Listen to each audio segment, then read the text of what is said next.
Hello everybody, welcome back to From Rhythm to Algorithm. We continue on our quest for what is sensorality. So we've identified this big logical structure, namely that language is consistent, logic is consistent, conceptualization is consistent.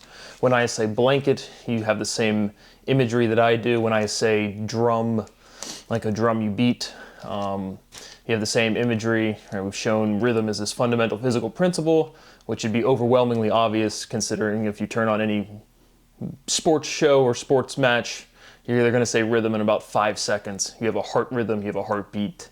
So we're showing this consistency of language. We've already proven it. And so in the same way, biology and chemistry and physics are all science, right? We've shown this generality and this consistency of language in its entirety.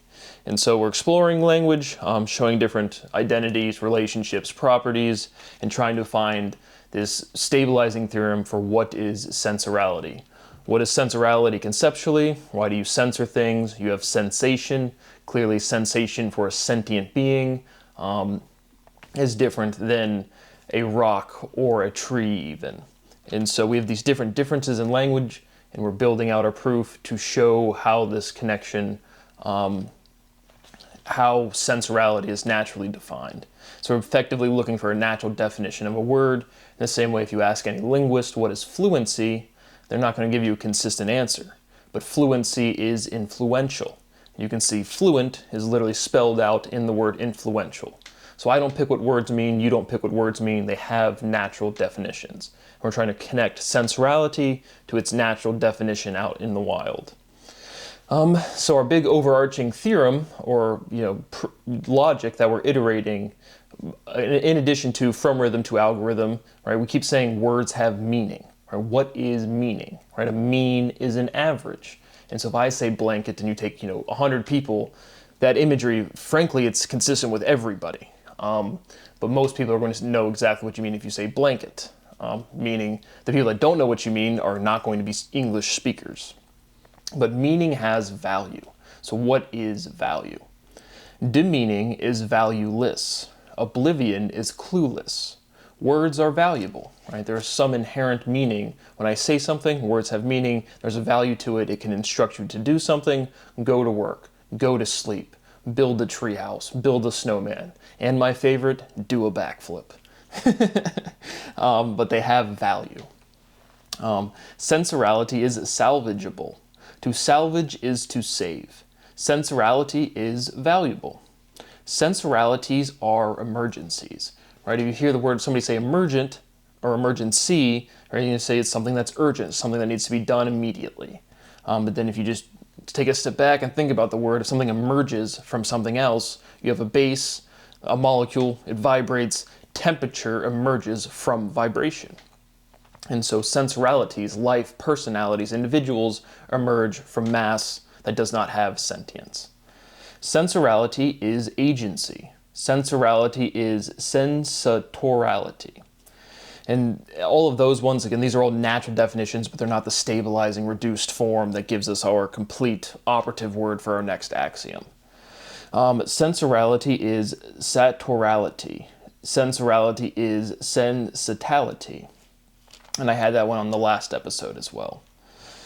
Individuality, duality, right? We have both, we have duality, and they can see this fundamental stability of two, including the numeric limit, is encapsulated with what an individual is, right? Individuality, duality. So you can't break down two anymore. Like there is no way to do that, demonstrating this irreducibility factor with a numeric component of two. Duality, duplication. And duality, duplication, both are all stabilized linguistic forms of this fundamental stability of two. Sensorality is sibility, right? We're taking that syllable, reduce sibility, changing the C, iterating that to an S. Sensorality is sibility. What is the relationship of matter and meaning? Again, how does your DNA structure encode to know where your arms go, your fingers go, your kneecap goes? Meaning is semantic. Semanticality is dynamic. Mantic, namic. And so again, trying to relate this word semantic to dynamic. You can kind of hear it rhyming, you can kind of see what I'm going at, but we're just, again, we're reducing, we're iterating, we're building up, iterating, going back and forth of this scale of general and specific to find this solidifying axiom. How about, why do we use man as a prefix, right? We have human, which again, man is not a prefix there, but we have man in all of these different other words, such as manifest, manipulate, manuscript, manifold, right? And my favorite, well, again, it's not a prefix, but many, right? One too many, man, many. And so, why do we call ourselves man? And again, including females as well.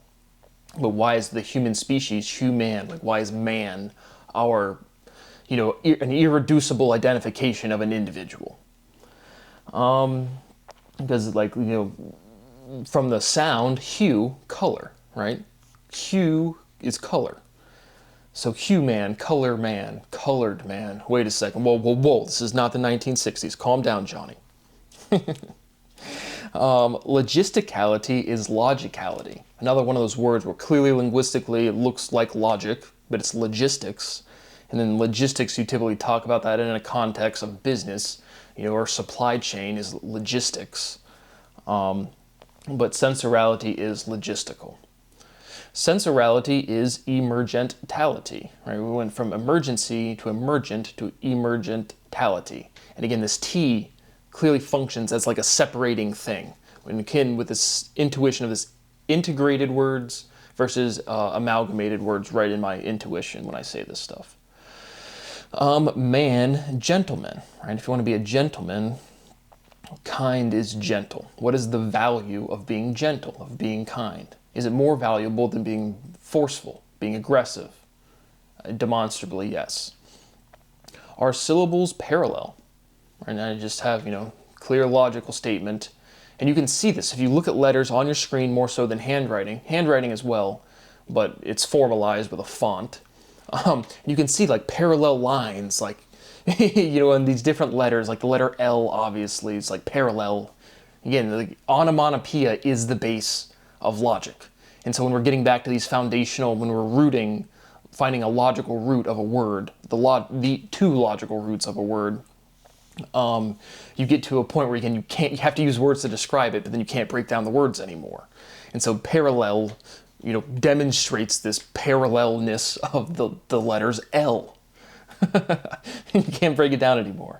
But letters that have parallel lines clearly exist, and you can see it with just different fonts, like the D and the B, the I and the L, and they just kind of line up differently. It should be very visually striking to you now. But here's a fun one. Sensorality is derivative. Again, we're deriving sensorality. We're formalizing a logical structure based on the environment around us. We're finding the signal in the noise. We're finding we're cutting through the weeds. We used those analogies last time.